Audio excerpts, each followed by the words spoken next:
Greetings, everyone. Today I'm going to be continuing my Aegis Defense series, and also I'm going to be testing how command goes with this new setup I have. So I used to have two 1080p monitors, and I still have them, but I've included a 4K monitor into my setup here. I've effectively used every single bit of my table now, but either way, I have been liking it for a lot of other games. I have not set up the recording stuff until now for the new monitor, but here is a test run. All right, so we're going to create a blank scenario, and we're going to blow up U.S. cruisers because that's what we do. All right. So hopefully everything looks clear here. It's in 14. Actually, it's in 4K. So I'm still only streaming and recording at or not streaming in this case, just recording at 1080p for now. I think I'll keep it that way, but we'll have to see. I'll have to try everything. Okay, so blue 4 and op 4. Oh, and by the way, everyone, have a happy holiday. If you celebrate, enjoy the time. If you don't celebrate, enjoy the time anyway. All right, so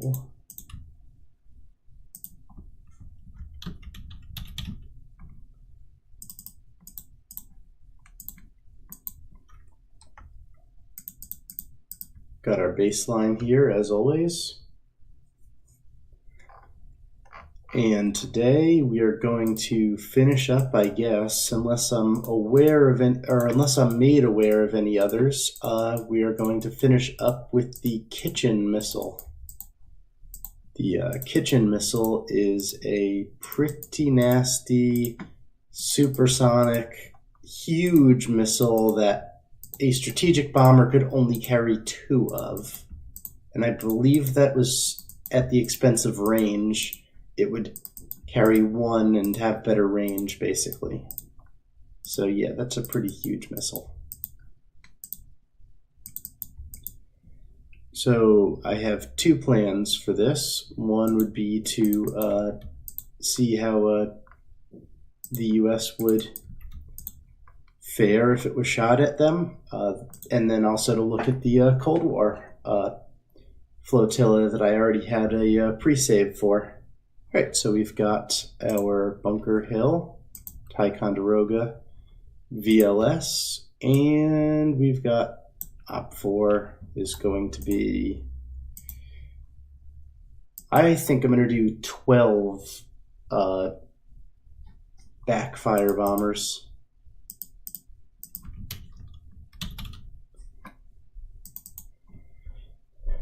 And hopefully the latest version of the backfire, yeah, X30. So 12 is a pretty serious amount. But anyway. Oh wow, that is a long range missile. Just looking here. 325 nautical miles.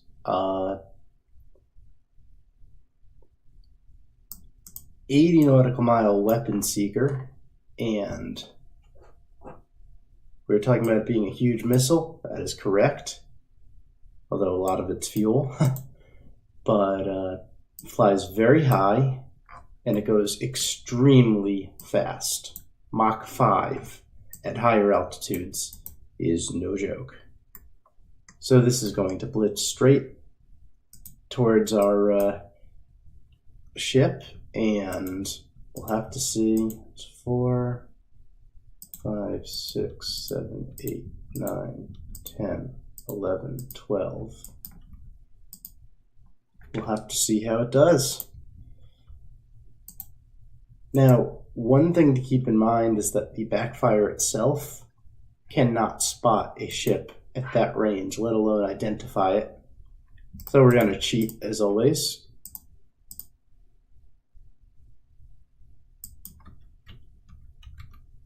So we're going to put the most advanced AWACS platform I can, like this, and just have him fly around.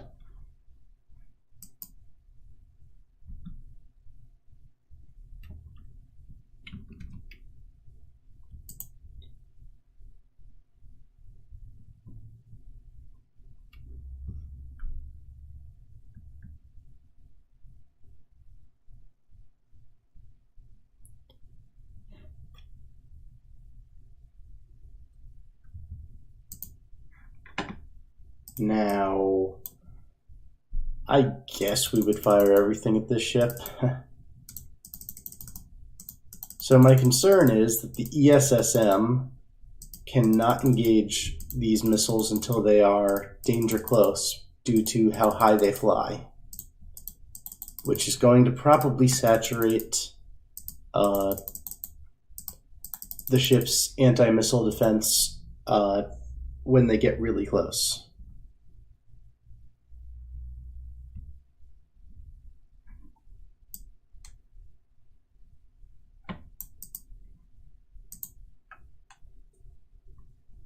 Now, of course, the Tycho will spot them all the way out here because these missiles have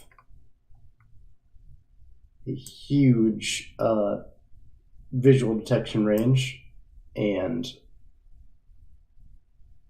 I would imagine that they are not going to be stealthy in the slightest. I'm expecting them to be detected fully out. Maybe not. Maybe a radar wouldn't know there's 24 of them since it probably doesn't have line of sight on the missiles traveling behind it, but they're going to see a lot of stuff coming their way.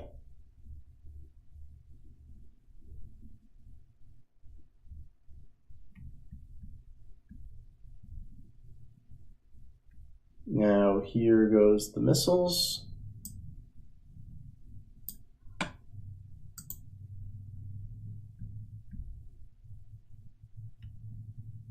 And of course, we now see 191 miles out a vampire. No other information. And about a split second later, it looks like we see quite a bit.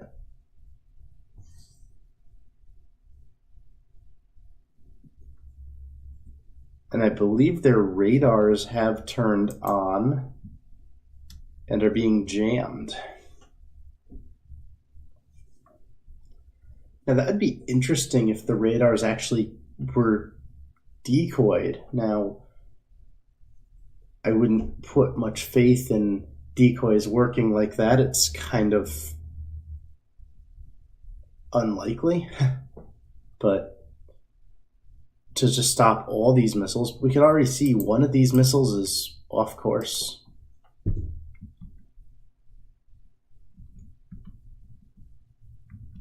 All right, let's take that mode off for now.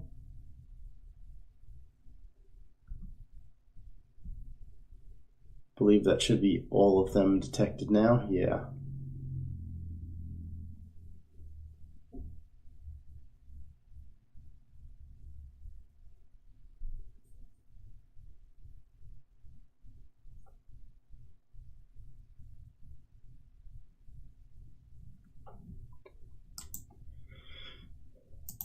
Now these radars are in fact in range, so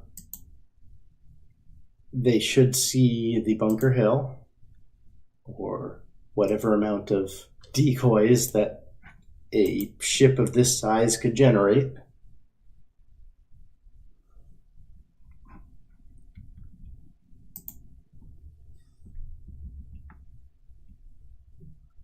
However, they are too high and too fast, but they have just now started their descent. Actually, I'm curious to see here. Yeah, they've started making their descent all the way back to where this missile is here.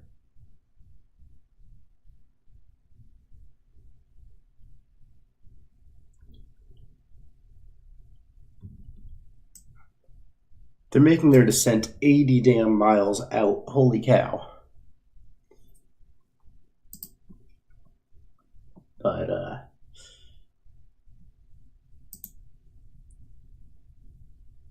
they're out of range of the ESSM just right this minute.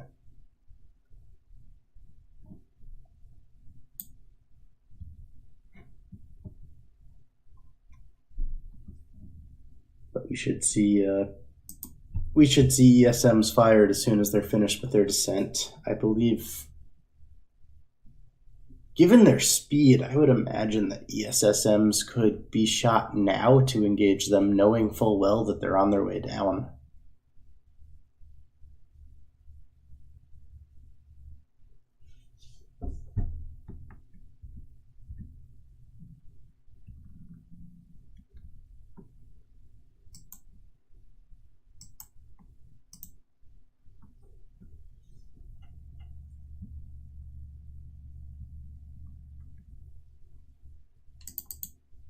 And now they're coming off of the VLS cells to engage.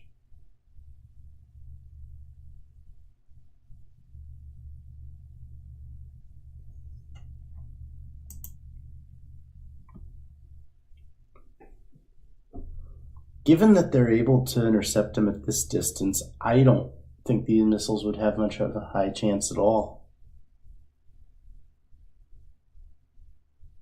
I thought they would swoop down at a more steep angle at the last minute, which would cause huge problems.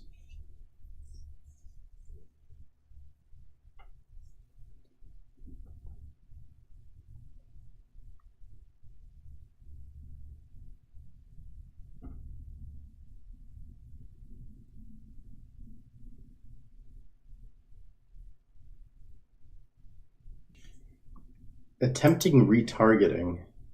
If they could retarget these missiles here, I mean, I think it's within their range.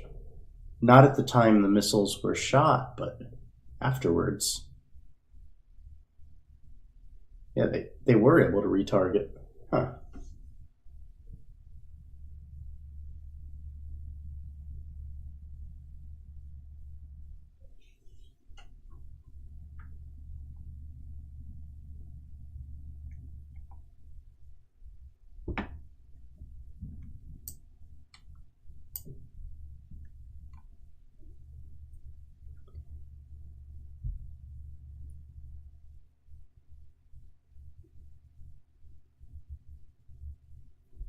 The only thing I've noticed is that this has been non-stop pumping out these missiles. We have probably fired more ESSM than most ships would even consider having.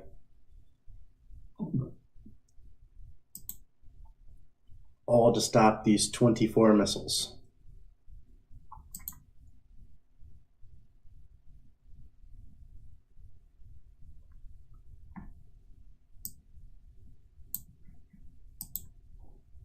That was 49 ESSMs fired. So, yeah. I don't think any ship would carry that many.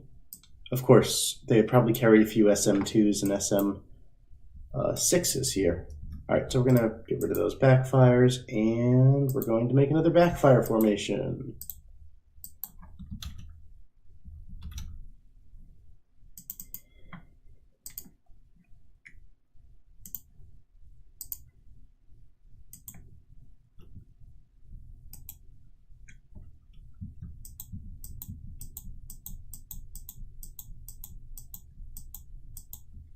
Twelve of them.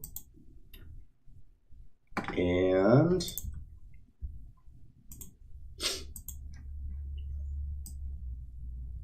now we're going to go back to blue 4.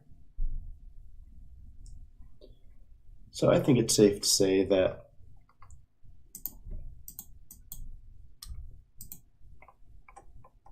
that attack was pretty consistently defeated, and I don't think the cruiser was in very much real danger at all. So it's safe to say that SM2 will do even better, given the fact that it's able to engage at longer range and higher altitude. Let me refresh on how far out? 100,000. So it can't engage when they're cruising towards them, but they can engage when they're crashing down.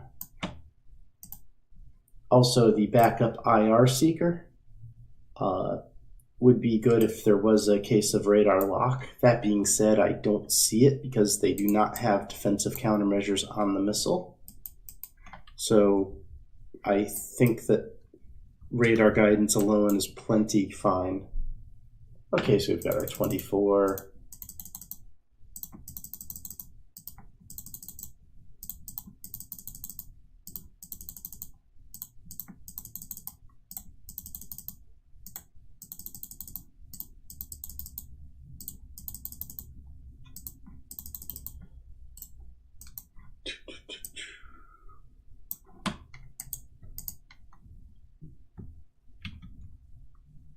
All right, so I think now we'll need to is wait.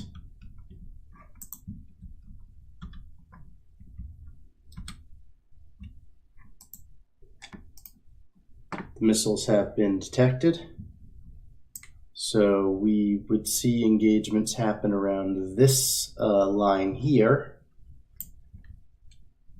I wonder if they would shoot them beforehand. I don't know how Aegis is configured, but I would imagine that it's entirely possible that they'd be shooting missiles out this far so that they could intercept.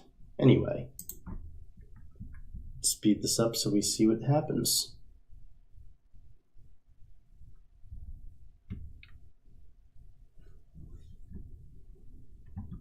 Now, I saw this a lot with some of the missiles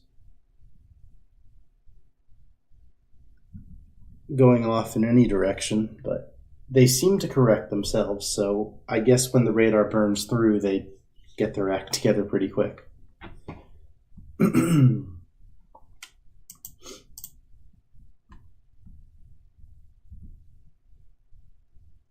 right, I'll slow it down in a second.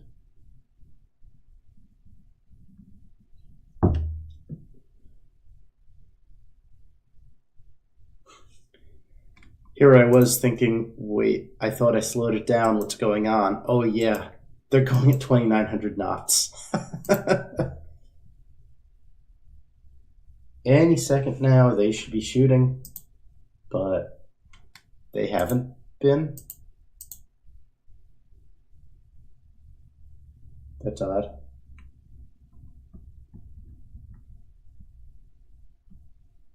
Whoa. Shit, I shouldn't have done that.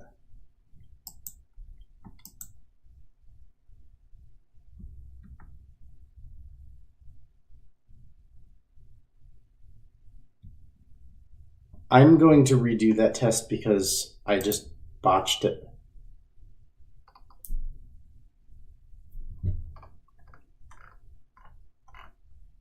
My bad.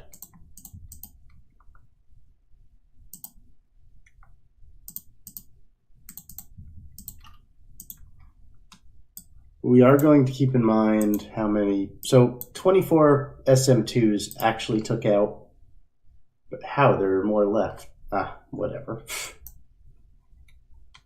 Maybe some missiles killed 2 aircraft? Or 2 missiles?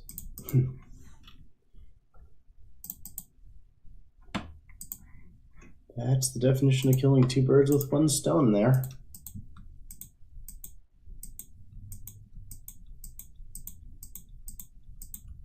All right.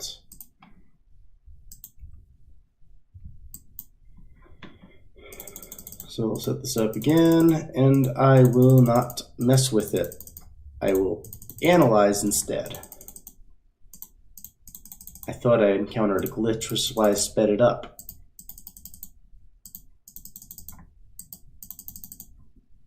So this time I will think, why is it waiting? Oh. Wait a sec. Delete those. All right.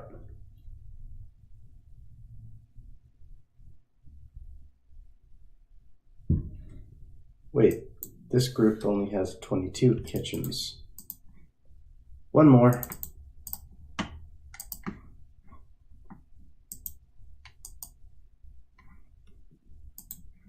This guy is just going to be a loner and fires missiles on his own.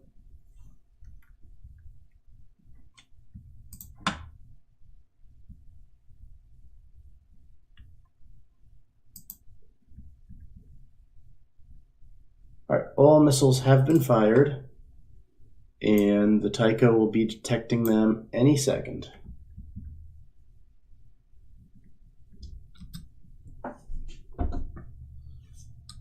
I'm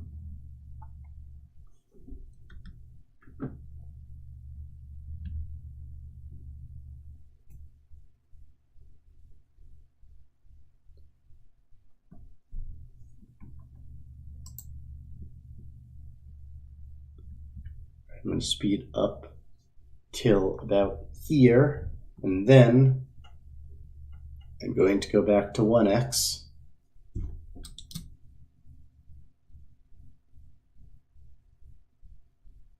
And the fact that those missiles are a little bit behind, we're just going to call that something going wrong in the plan.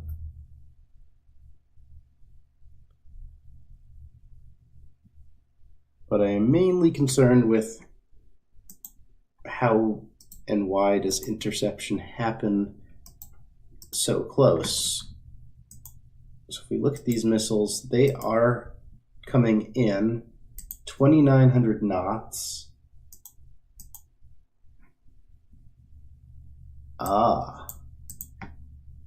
So these missiles are not made to fire at something so damn fast. I have a feeling that means we would have been screwed in some ways in the Cold War. We'd be screwed that such a catastrophic event happened, but our ships would have been in trouble. We'll see that against a carrier strike group in a minute.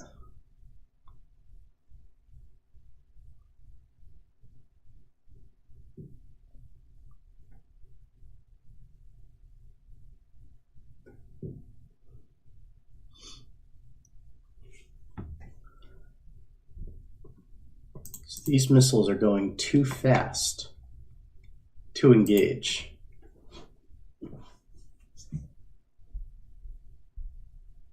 I wonder if that's more of a restriction with the command engine than anything, to be honest, but I could see older radars and older missiles and even newer stuff having some sort of struggle with things that are going extra fast.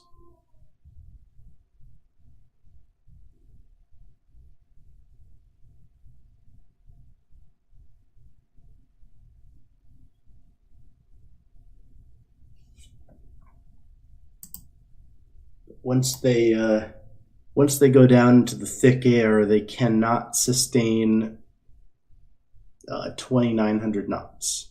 There's just no way. You can get away with it in thin air, but not thick. So they'll be slowing down. I believe when they slow down is when we'll see them be engaged. So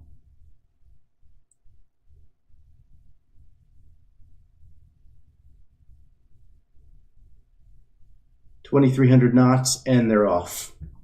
So it looks like interception can happen around 22 miles.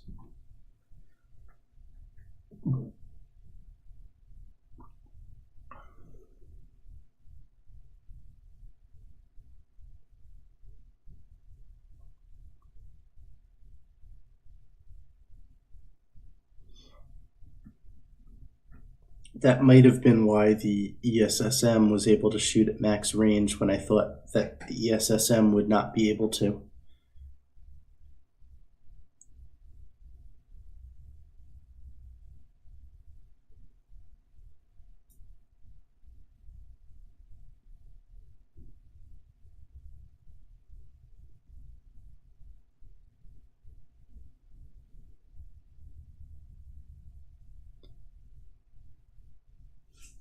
Time to zoom in closer.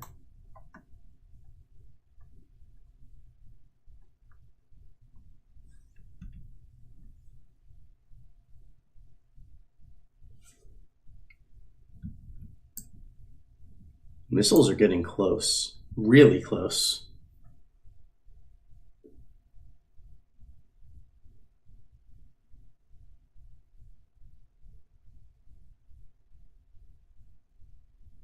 Wow.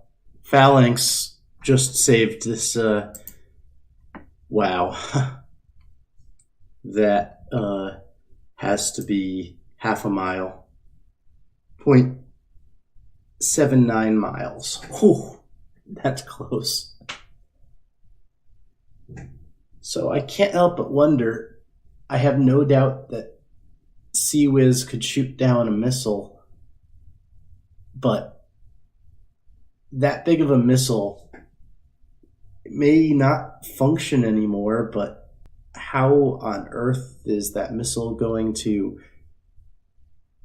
crash? Probably into the ship. Now that is a big ass missile. That's got a lot of, well, probably doesn't have a lot of fuel left, but that sounds like something that would cause tons of damage.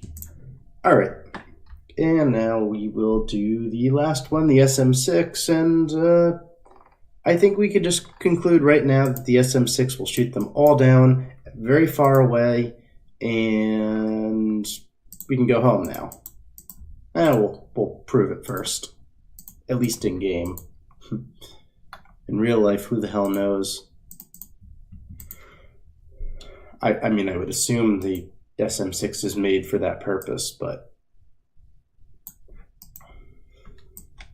well, made for the purpose of being a very good SAM to shoot at long range with, at least. All right, so backfires.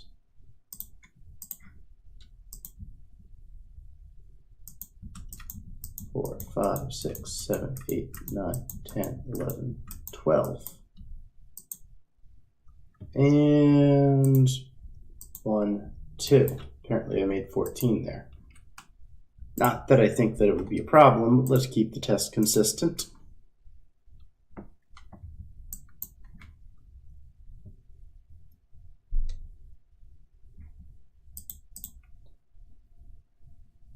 I'm going to actually move them out here, beyond range, so that they can fire for max range.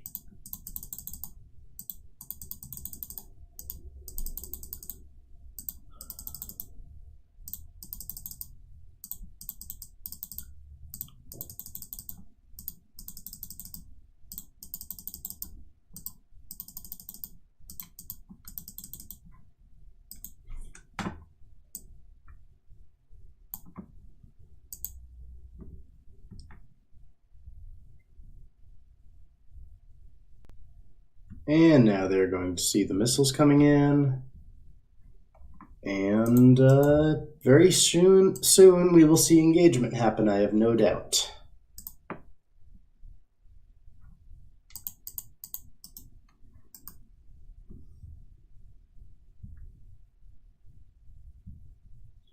Keep it at 1x because missiles are going to start flying real soon.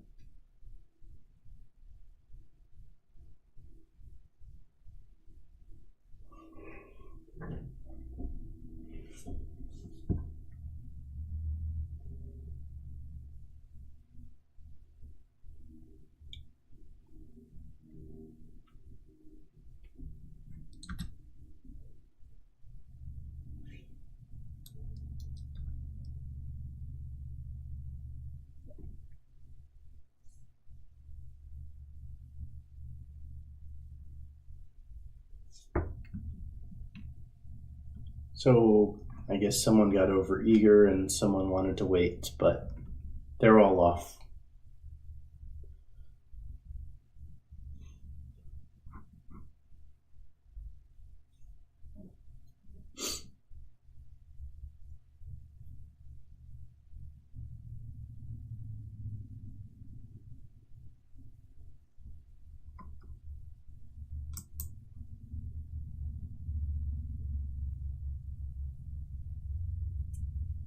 So even as fast as they're going, SM-6 can engage them.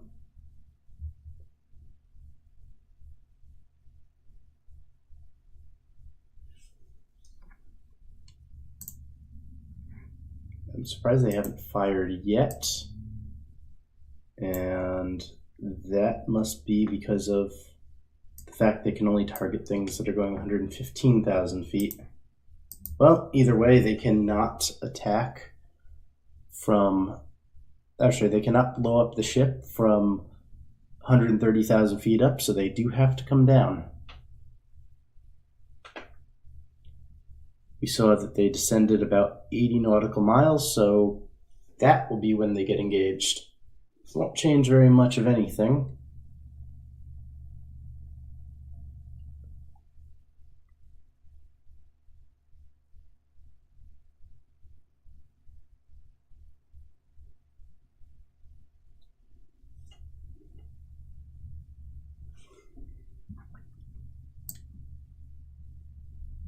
Well, this sensor limit is 80 nautical miles, so from the missile, so this range right here, that's about 80 nautical miles. That's when they will start descending, which we've observed their behavior last time.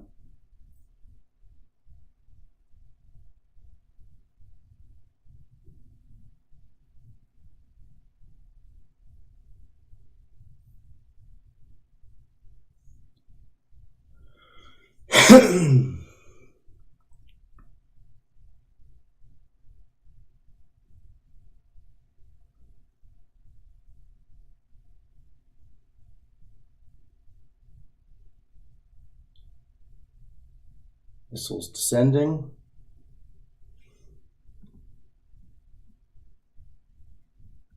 Wait, that's actually further out.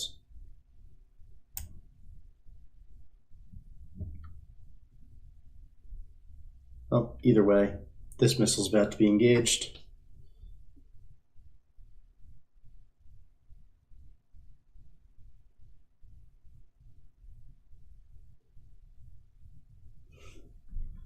So any of these missiles that miss are just going to come around and smack the next missile heading out towards them. So I think we've got a bunch of dead missiles here.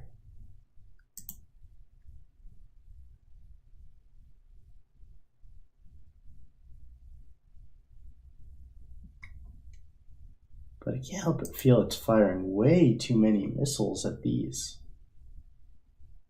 Or I guess that this could be a concentration of a lot of missiles. I can't really tell.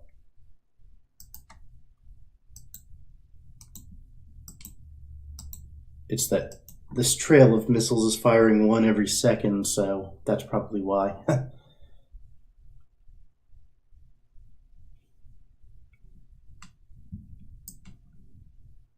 They are 50 nautical miles out right now.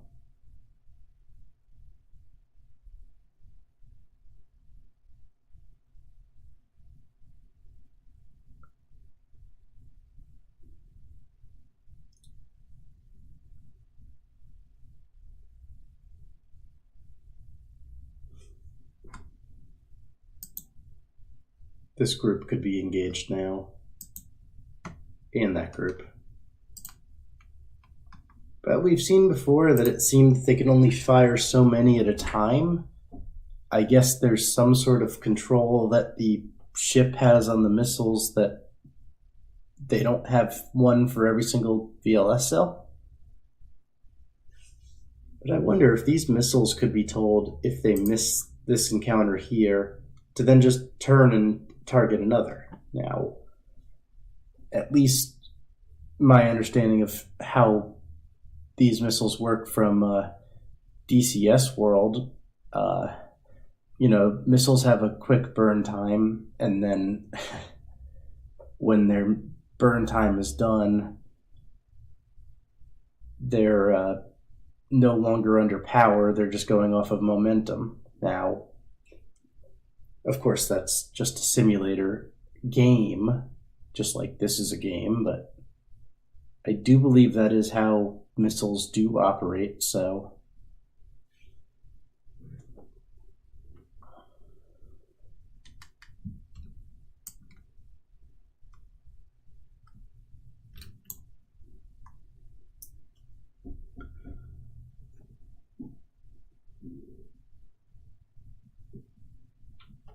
it would make sense, at least, I think, that missiles that are no longer under power can't just turn around 180 and engage another target.